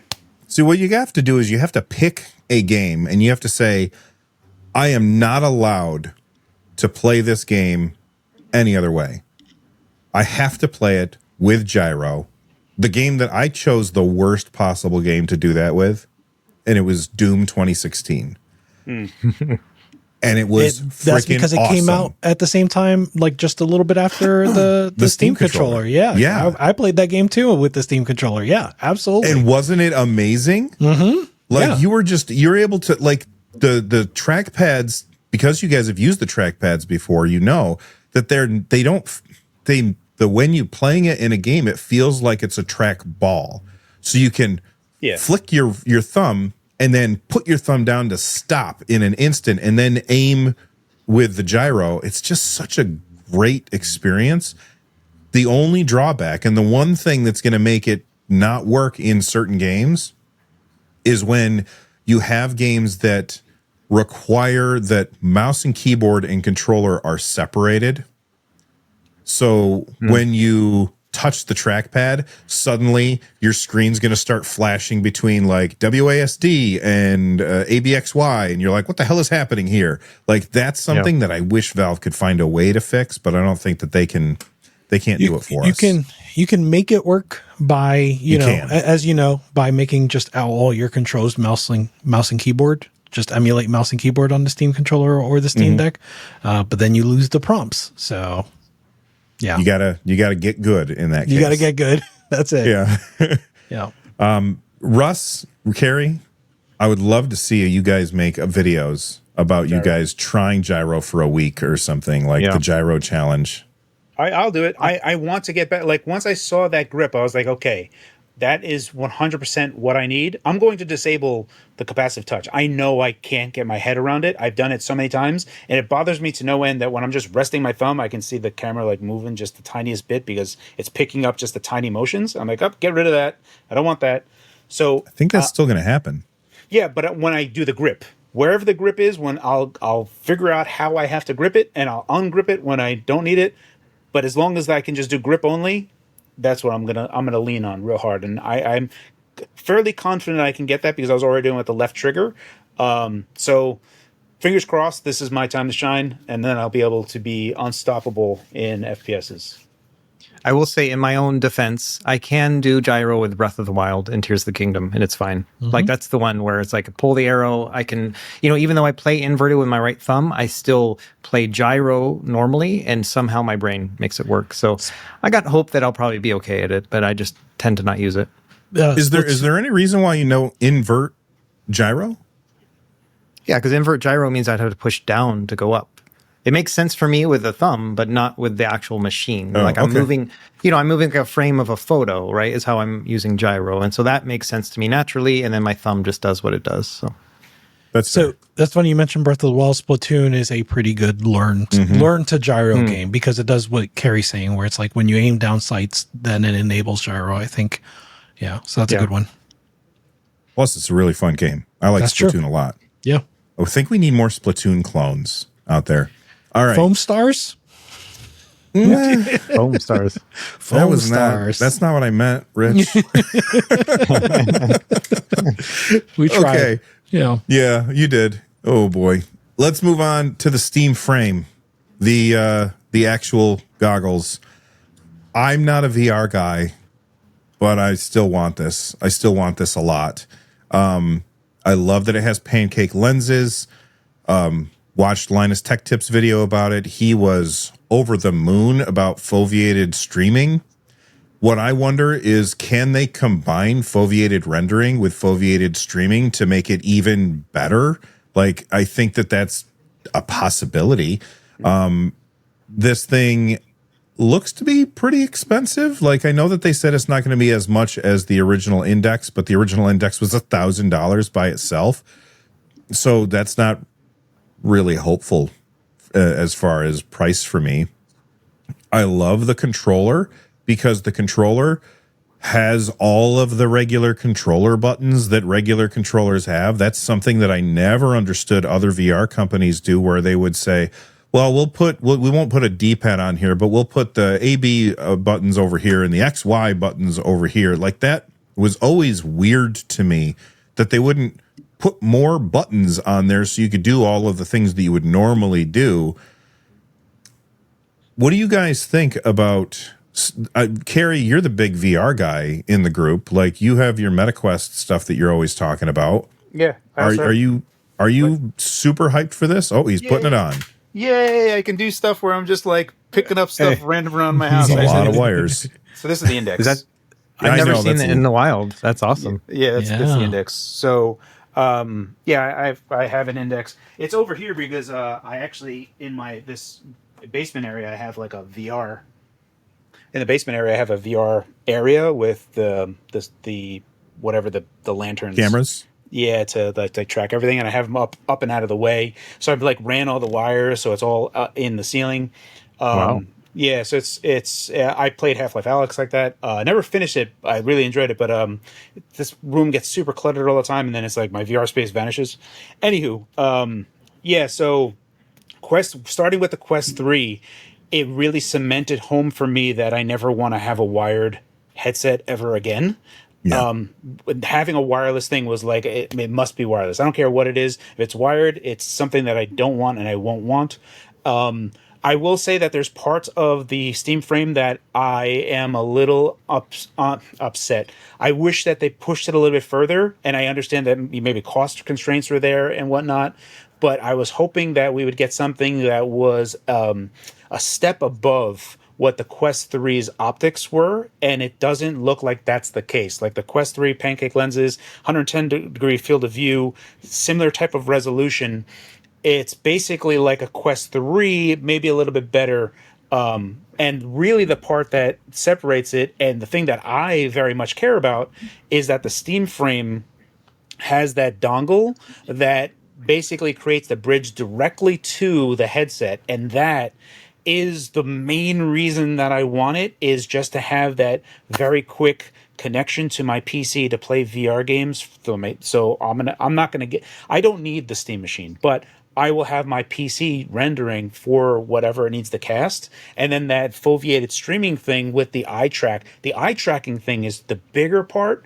Yeah, it's even though huge. that's like huge, and how much the things that they've done is super awesome, but then they only have black and white cameras, and they have the thing where you can put in like an add-on to put color on there, and it's just like, oh man, there's like things that I feel like in my head when we last talk about this, when we go back to that episode of like when we talk about the $1,200 bundle price, in my head this was Valve's attempt to get like Ready Player One as much as possible, and I don't feel like Steam Frame does that with what is there currently. And now it feels like this is a thing that is just increasing the SteamOS space and having a headset that is a full-blown computer, which is awesome. The eye tracking on there, super awesome. There's lots of capability in there, even though the limited hardware that's on there. But it's because the optics are limited themselves. That means that are we gonna have to wait another 6 years for Valve to come out with new optics when these are as good as the Quest 3? And then that means that like when the Quest 4 comes out, that's going to be better optics, and I'm going to care about that a whole bunch. And I'm like, oh, how am I going to stream to this now? And do they have the same thing that Valve has? That's what worries me the most, is that I wanted to have a VR headset that I could ostensibly have that for a long time, and I don't feel like that is going to be the case, because when the Quest 4 comes out, I feel like optics wise, that's going to like make me like, oh crap, I'm gonna have to go back here. I'm gonna have to get my router. I'm gonna have to have a whole other radio just for sending to that without this nice link. So that's my current worry. I think my current worry is the price of this thing, how much it's going to cost. When the Index came out, Valve could charge $1,000 because there was no competition. But the MetaQuest, 3, it exists for $500. Yeah. Like and it has color pass through, and the screens, like I've used my son's before, it's really friggin' nice. Yeah, it's nice, and it's only $500. I don't know how much more than $500 Valve can charge for this thing. It seems, I don't know. What do you think, Rich? Price wise, I don't know. One thing I wanted to say right there with the Quest, right, is also the next Quest will likely have foveated rendering. So like, meaning it can take advantage of foveated streaming like the Quest Pro does now. Apparently, I think it's the Quest Pro that Bradley mentioned. Foveated streaming or foveated rendering? No, streaming. So like Valve has been beta testing apparently foveated streaming on Quest Pro or whatever. So owners of that have been unwittingly testing foveated streaming as long as Valve has apparently been doing that. I have no idea. That was just what I saw in Brad's video. That's really expensive though, right? The Quest yes, Pro? That one's really expensive. Yeah. Okay. But presumably Quest 4 will have the eye tracking needed for that, right? So to your point, Quest 4 will probably come out at like $499, $599 and kind of bring that same advantage. What I think though I'm excited about, right? I will. So here's the thing. I will get this and it will be my last chance, right? I've tried PSVR 1 and admittedly I've never bought a MetaQuest, and I'll tell you why. I've tried PSVR 1. I've tried PSVR 2. Both are great or were great when they were released.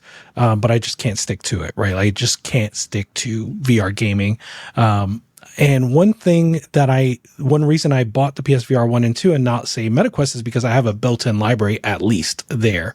And so that's what excites me about Steam Frame. I have a built-in library. I can play Steam games. And when I buy a VR game on Steam, I know that it's still just part of my Steam library. And so I'm excited to explore that and see what it does for me there. But if it still doesn't get me to stick to VR, then I probably won't buy another VR headset again. Yeah, I bought the PSVR 2, and the foveated rendering on that is amazing. Like you can't trick it. You can try as hard as you want. You cannot find the blurry spots because of the rendering is too low. It's amazing technology, and I love that they're doing it on this as well. But every time I want to use it, I got to move a coffee table out of the way. I got to move this. I got to do that. And then like, there's just too much commitment to sit down and use it, because I know what's going to happen is I put it on my head and somebody's going to be like, hey, dinner's done. Or we got, can you help do this or do that? And I'm like, oh, okay, I'll take it off. And I could have been playing a game that whole time instead of setting my room up. It's awesome that Kerry has a whole space for it, but even his whole space gets encroached with boxes of review units that he has to get through. I think that's fascinating what you said just now, right? Because we've said it before, but like the Steam Frame or just VR in general is almost the exact opposite of like Steam Deck and a handheld, where it's like these are just two very different experiences. And if you really like that handheld experience, then even if you want to be like a VR person, you're probably just not, because those are just two different things, right? And so I want to hear kind of Russ's thoughts and what Kerry has to say, but one thing I want to close on sort of with like just the ecosystem in general is that Steam Frame, Steam Machine, Steam Deck, these may just all target different people And that's okay, right? Like this is just however you want to play your Steam library, they have an option for you. Real quick, Russ, I'll be real quick. I just Yeah. want to mention the springboard off what Rich said, and also what Bill said, is that time to VR type of thing.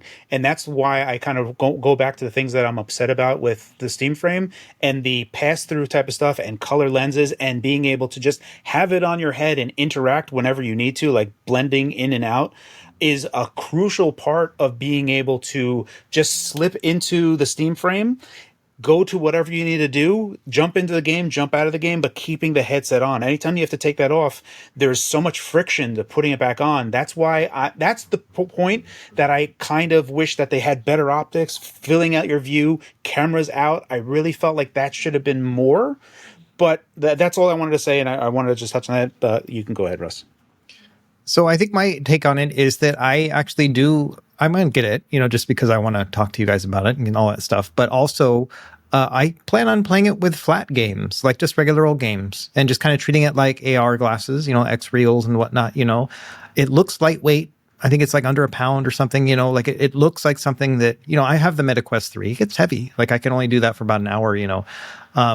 So I'm kind of seeing this as like, yes, you can play VR games on it. And I think that the fact that it's embedded in your Steam library is a big deal. I've already got a bunch of VR titles in my library. That's why I never want to buy anything on the Quest, and then also, like, I don't know, I can kind of see myself laying in bed and playing like just a flat game, just whatever, Half-Life 2, just like that. Put my arms down, like super comfortable, more comfortable than playing with the Steam Deck in bed. And so that's kind of what I'm thinking of. You said ball pit, Rich? Yeah, that's I did. one. Yeah. Yeah. And so that's kind of what I'm thinking about. It's like, it's a VR headset, but if they get it at a good price, I'm thinking 600 for the machine, and then 80 for the controller. The bundle's 1,200 and you get a free controller kind of thing. That's what I'm thinking, right? And so I think at around the $600 price point, it could be a lot of fun. Oh, you're muted, Bill. Thank you. He was saying some good stuff. Yeah, this is the first time for everything, right? So I like the idea of what you're saying, Russ, about the about playing the flat games, because like my office, which this is where I have all my gaming stuff, it's a pretty small room. It's like 12 by 12. That TV that you guys can see, well, maybe you can see it. I don't know what it'll look like when I edit this. The TV that you guys can see, it's just a 50-inch TV. Like having the VR headset on and having like this giant, just ridiculous TV in front of me, that is appealing. Like that is very appealing. And with flat games, you don't need to move your coffee table. You can put your feet on the coffee table, right? Yes. You can just kick back and just enjoy it like that. And so that's kind of that other experience that I think it's more passive. It's probably not what VR is intended to be, but I still think there's a valid use case there. It may not be what VR is intended to be, but I feel strongly that it is what the Steam frame is intended to do, right? Like I think more and more we're going to see that marketing as we get closer to release of virtual living room, big screen, flat games, your entire Steam library. That's going to be a big piece for them. I can't help but shake the feeling. Like I really felt to my core, like this, because it's like they flat out say the Steam frame is a PC, right? They're saying that it's a PC. There's a part of me that can't. I really felt like this was the Ready Player One device where you could have just had the headset and it would be your full computer. You would have a keyboard that you could see through the cameras and just start typing on your virtual screens that were on the computer on your headset. Like that was the thing that I was like, this is what it's going to be. And the frame was there and I was like, yeah, of course you're going to have those frames that are up. And it seems like we're not really there. And that's what gets me all kind of messed up, because the time frame to the next Steam frame, the next Valve VR headset, feels like it's going to be eons away. That I'm really coming to grips. It almost feels like some things are mutually exclusive. Before that's whatever. But I do want to hear more from Russ on this particular subject, which is also part of the Steam frame. Rich, you can totally go in after this. I do want to talk about Fex, which is a part of that whole thing. Yes. And I would love to. You just start talking about that part, but you go ahead, Rich. I think I forgot what I was going to say. What were sorry, you just? No, it's not your fault. Steam It's not your frame. fault. Steam frame. Keyboard. Yes. I think what you're feeling, right, when it comes to this feeling like, like you're disappointed, right? I think what you're feeling is a sort of whiplash where with Steam Deck, Valve had the timing perfect. Like you could not have made the Steam Deck any earlier. Yeah. It was perfect timing in terms of like the power price performance ratio. They nailed it. Steam Frame feels too early. Yeah. I mean, as long as it's taken, I feel like it's not good enough. It's not good enough compared to the Quest 3 and compared to like the frame and being able to have that AR VR experience and bridging that gap and having this whole thing where it's a PC itself. I feel like maybe when they come out with add-ons and there's like, cameras and other stuff that you can start adding onto this, it'll increase the cost or whatnot. Maybe at that point it evolves into that space. But it also needs bigger batteries, and how do they manage that? So I don't know. It's there's a lot of questions. So I would say until it weighs as much as a pair of glasses, you're not going to get what you're looking for, Carrie. That's the thing, is it's always going to be too damn heavy. Until it is as light as just putting on a pair of glasses and being able to play, you're not getting that experience that you want. And I think that you're just always going to be setting yourself up for disappointment, at least for the next 20 years. Yeah, for me, I feel like because VR is something that occludes your vision, that the optics themselves need to basically supplant your own vision and enhance your own vision to the point that it is not easily discernible between what your eyes could normally see, which is a huge task, right? Like having camera sensors that could do all of that and be displayed in real time to the point that everything that you're operating with, like if it has to get to that point, right, where you put on this thing and it's totally Ready Player One type of thing. I don't think that we're going to get there at this point, and it's a different beast altogether. I will say, just for clarification, I'm not saying that I want it to feel like a pair of glasses. I want to put it on and have like a thing that covers up so I'm not getting light leak from the sides or whatever. I do want it to be VR, not AR. But if it's heavy, you, like Russ said, you can only play for an hour before you just get kind of tired of wearing it. Right. Okay, let's talk about FX. So FX is an emulation layer, right? So it's like it basically is moving from x86 to ARM. I know Carrie can do this much more eloquently. And then the translation layer, like the overall translation, is Proton for ARM, right? And we knew that they're working on Proton for ARM for a while. We know that Bazite is working on an ARM kind of development as well. And we've already seen stuff like with Game Hub and Game Native and whatnot, right? We're this x86 Windows to Android translation. And so I think it's really interesting because they're using a Snapdragon 8 Gen 3 in the frame, which is a well-known chip and is in a handheld already. The G3 Gen 3 is the same chip, and it's in the Conqueror Pocket Fit. So there's a big implication here that this technology, however they package it, yes, they're going to make an OS for the frame, right? But they could also use that OS in other handhelds. They could make an app, an Android app that uses the same technology too, a Steam app in Android where you could just play your games too, instead of just buying them. And then I'll let this kind of go free, but I will say a new quote I found came from The Verge, I think today, talking with Sean Hollister. Valve's Pierre-Loup Graffet said, let me see here. He tells me he thinks the Steam Frame paves the way for SteamOS to work on a wider variety of ARM devices, including laptops, and that ARM obviously has a lot of potential in future handhelds. Hot damn! It's awesome. Yeah. Hot damn. Hot damn.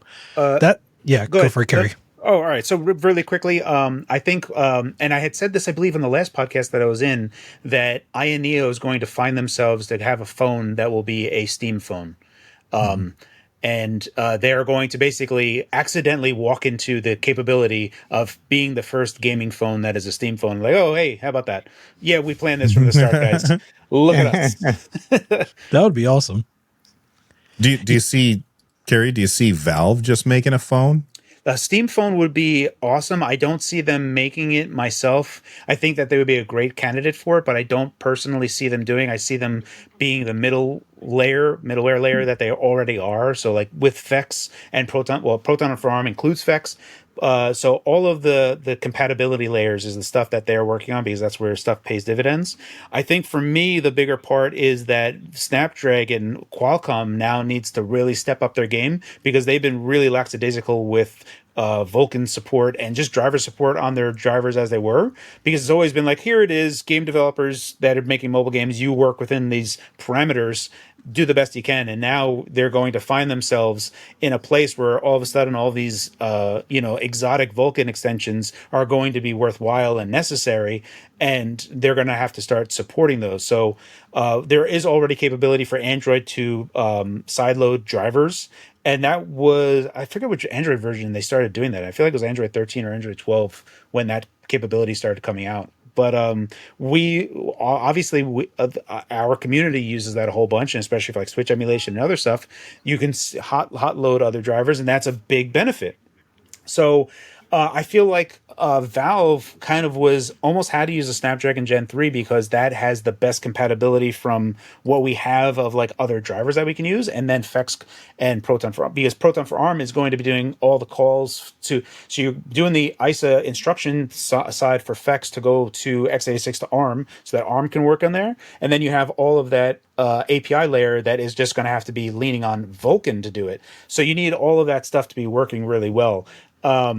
There is a bigger overhead, obviously, than the Proton space in the x86 part of it. One thing that we didn't talk about is Waydroid, right? Like Waydroid is going to be far easier, because it's actually how Proton is in x86 already.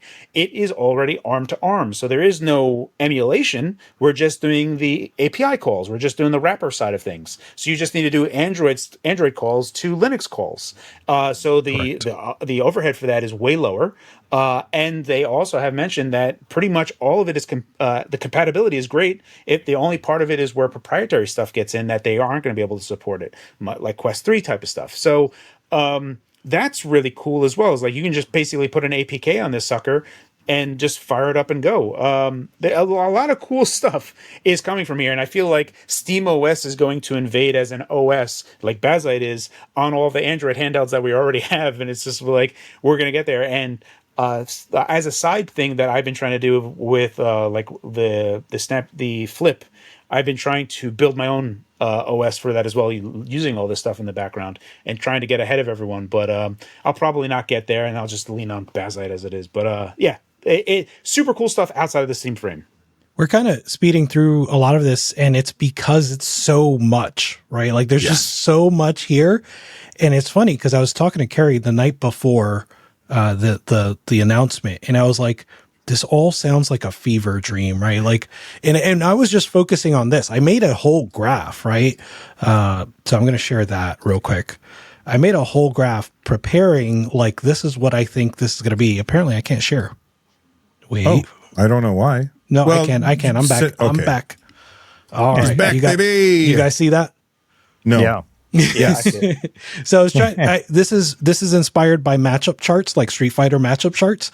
And by the way, I haven't vetted all of it yet, but it's like if I'm coming from Windows 86, this is what I need to port to Windows x86. Well, we don't need anything; it's native. From Windows x86 to Windows ARM, Prism. From Windows x86 to Linux x86, Proton.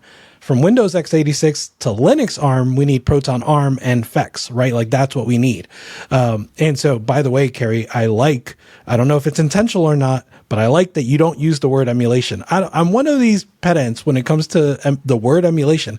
I think emulation is an umbrella term. So I never liked Wine is not an emulator. I think Wine is an emulator. It just is an emulator at the OS layer, not at the architecture layer, right? Yeah. And that's you're emulating calls. You're emulating calls. That's exactly it, right? Yes, so yeah. I'm a pedant when it comes to that, and I'm like, no, this is still emulation. It's just a different layer of emulation. Oh my god, the comments! Yeah. Yeah, they're gonna be so mad at me, and I don't know how other software developers feel, but I'm like, no, it's emulation. Anyway, besides from that, right? So then we go from Android ARM to Linux ARM, and now, like you said, Waydroid, and performance there is a lot better. Even these numbers that I put here are probably low.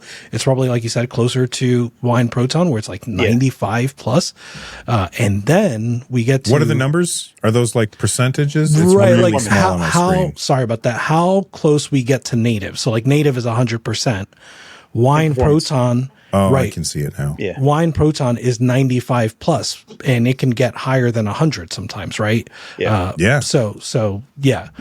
And then all of that gets, so aside from this, like the emulation and architecture versus OS, that's just what it takes to get Steam Frame to be a thing, because Valve wants to bring your entire Steam library, so that means Windows x86, but Valve also wants the easy ports from Android, ARM, VR, right? So anything that's been made for Meta, you don't need to recompile it for x86. You can just port it using Waydroid, and now you can release that on the Steam store. Presumably, you can certainly sideload it, but presumably you can even do a quick port.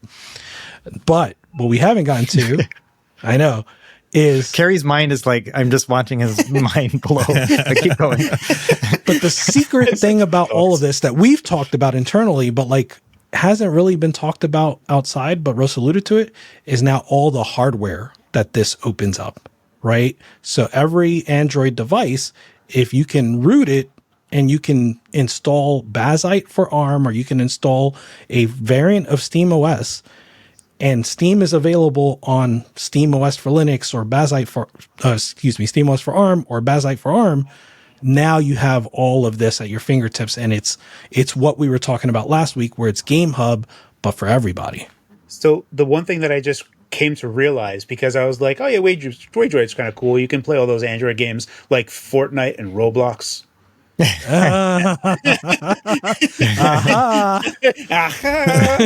does that go? Yeah, that's a good point. So when I got Fortnite, I was like, oh, it's Fortnite and Roblox. I was like, is that... So now the Waydroid part of it coming into SteamOS proper on the x86 side is going to need... Because for me, Waydroid was just in the ARM land, and I wasn't really thinking of Waydroid on x86 so much, because that's Waydroid isn't super awesome on x86, at least in my, like when I mess around with it, it's just gnarly. But on ARM, you have the benefit of just doing ARM to ARM. But if you are effectively masquerading as an Android device in an ARM Linux environment, running the Fortnite build of the ARM build of that, especially with Gen 3, you're already in a place where they've already done the performance side of things for that target. The performance is also going to be very good. So that is super cool, and I wasn't actually thinking of it, and that is totally a way that they can have Fortnite and Roblox on this. It's a great point. Which I did not think about prior. Yeah, I don't know.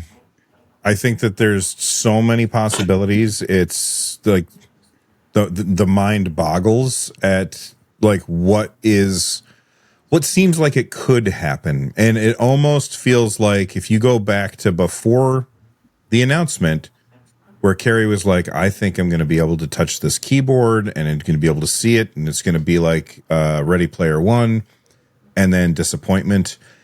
That's what I'm not trying to be pessimistic or anything. I'm not trying to, rain on anybody's parade, but I'm like, maybe all of this stuff isn't going to happen nearly as fast as we want it to, but I really hope it does. Yeah, I think that I've seen, just because I made a video kind of talking about the implications of this, that you could potentially have this OS or an app on our existing Android-based handhelds, like a Thor or whatever, right? And I think a lot of people kind of jump to the next stage where like, oh, so then the Steam Deck 2 is going to be ARM. Right. And I think that it's good to kind of temper expectations and be like, this isn't going to improve performance. You're still going to be having a performance bottleneck here. So it's just going to be cool to be able to play these indie-like white light games, but without having to, deal with like the potential permissions issues with Game Hub or just the compatibility issues we've been seeing with Winlater and Game Native and stuff. So I just like that it's becoming official and that potentially this will kind of group all these disparate parts together into one, but I'm not expecting this to be a sea change in terms of being able to play ARM games. It's just 100%. mostly going to be something that's really neat, and I could see the Steam Deck 3 being an ARM-based handheld maybe, but not the Steam Deck 2, at least what I'm seeing. Yeah, I also I have so many people that are so I basically took the tested screenshot. I took a screenshot of the tested YouTube video, and it's like the Steam Deck it's not as performant as the Steam Deck, and I was like, I really want to to let people know that everyone's expectations of ARM, and it comes up so many times because Apple has really like just polluted the mindscape of what ARM's capability is. You have to look at the replies to my tweet. How many people was like, the Apple M5 says hello, and I'm like, I'm absolutely Apple Silicon is amazing. We don't have that. That's not here. That's not anything for us to use. All the stuff that we have has ARM CPUs, which are very, very... ARM CPUs are great at low power and single-threaded stuff. They are great. But the GPUs that you pair with it are weak and not good. And all of the stuff that is on the Steam Deck that is holding us back is the GPU. So everyone is going to have come to realization mark where they're like, oh, this is actually what this is capable of. I thought ARM was so much better. I thought ARM was like the Steam Deck using half the power. And it's going to be like, oh, it's actually using half the power of the Steam Deck and getting half the performance of the Steam Deck. And there's going to be a realization moment that comes with this. And I'm glad for that, but there's a lot of people that are full steam ahead, like, oh, Steam Deck 2 is going to be ARM, everything ARM, and I'm like, I'm very, very confident it's going to be x86, it's going to be Zen 6, and Zen 6 x86 is going to be excellent. Also with the new extensions that are coming, like AVX 512 has a bunch of AI crap on it that they're doing, so it's going to do a lot of, it's going to be great for matrix multiplication. There's a whole bunch of stuff there that ARM is not capable of. So there's lots of stuff why they're still going to be using x86, but there is no end of people that are very confident ARM is coming. And not only is it coming, it's going to be so much better and use way less power. And that's not entirely true. So I really let's temper expectations. And whenever I say it, every time I say it, like the Switch 2, not going to be all that good. Temper your expectations. And just a bunch of people get angry at me. And then they're like, you just love the Steam Deck. And then when the Steam Frame comes out, I'm like, temper your expectations. And they're like, you're just an x86 fanboy. And I'm like, guys, can't keep on moving around. But yeah, so that's, I think it's a very good thing. Maybe I'm grandstanding a bit too much, but definitely it's going to be awesome. But also, it's going to only do so much. I think a good analogy to what you're saying is when somebody sees a purple Ferrari going down the road really, really fast. They're like, you know what I'm going to get? I'm going to get a purple car. And oh yeah, it's not going to work out the way that they think it is. You know what I mean? That's the secret. So Purple. I know we're getting close to time. I have two thoughts I want to close on for my side. Okay. Which is number one, to be clear, I don't feel as confident about any of these three as I did with the Steam Deck, right? Like that it'll be a success, that it'll grow, whatever.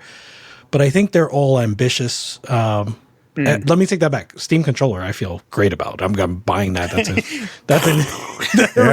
Yeah. Steam controller, 100%. I'm in. But in terms of will Steam Machine be a quote unquote success? Will Steam Frame be a quote unquote success? I really don't know. And I don't even know where to begin to define success for those two. But I feel strongly that both of those are extremely ambitious.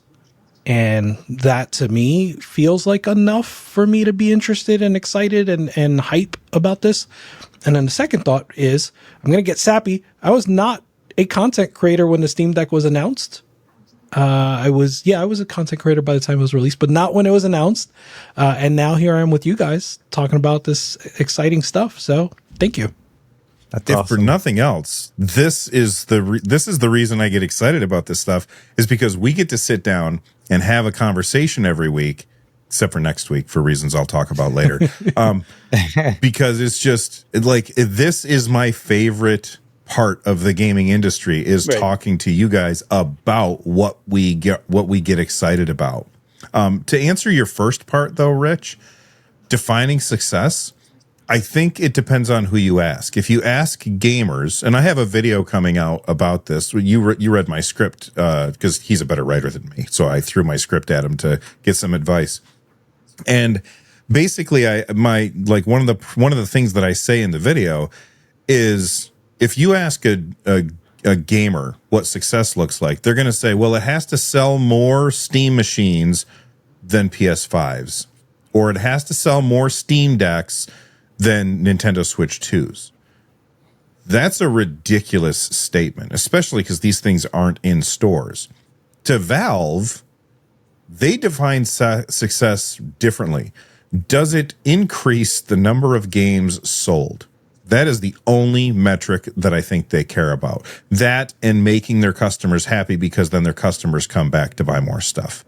And that's just the way that I think about it. But maybe I'm wrong. I have a way more to the video that's coming out sometime next week. So let me just say that I probably, again, more optimistic about the Steam Machine. I think that there are more people out there who just want a box. They don't want to have to learn all that stuff. I know that there's people who enjoy that part of it. They've already got their PCs. I think that's great. I do think that the Steam Machine has the potential to outsell way more than people are predicting, just because people want a box. They want something like that. And I think that more and more people are getting fed up with Xbox and PlayStation and that experience, and how just kind of complicated that is, right? And so, I don't know. I'm thinking that it's actually probably going to be the biggest seller among the three easily. Yeah, Gary? Yeah, from my like my feed that I have, I would say that the majority of it is swallowed up in conversations about the Steam Machine, whether 8 gigabytes is enough, price considerations, what they think it's going to do, the capability of it. I see a lot of positivity, and I see a lot of like PC heads, PC enthusiasts, PC people that are already have PC stuff. I had just mentioned, I'm like, I think this is super awesome. I just don't think I'm going to get it because I have something that's already better. And people were very defensive about me saying that. And I'm like, look, that's ridiculous. I know. I started off, I was like, this is awesome, but I don't think it's for me. And people are like, actually, it's for me. And I'm like, great. I think it's awesome. Like, it's super. So there's a lot of discussion. I feel like people are passionate about it. I do think that the Steam Machine is going to sell more than the Steam Frame, because the Steam Frame in VR has its own considerations and stuff. Ultimately, I want to touch base on what Rich has said. And even though I've been doing this forever, I have been in the handheld scene forever, and like specifically to the community as well. And now with the Steam Deck is the friends that we made along the way.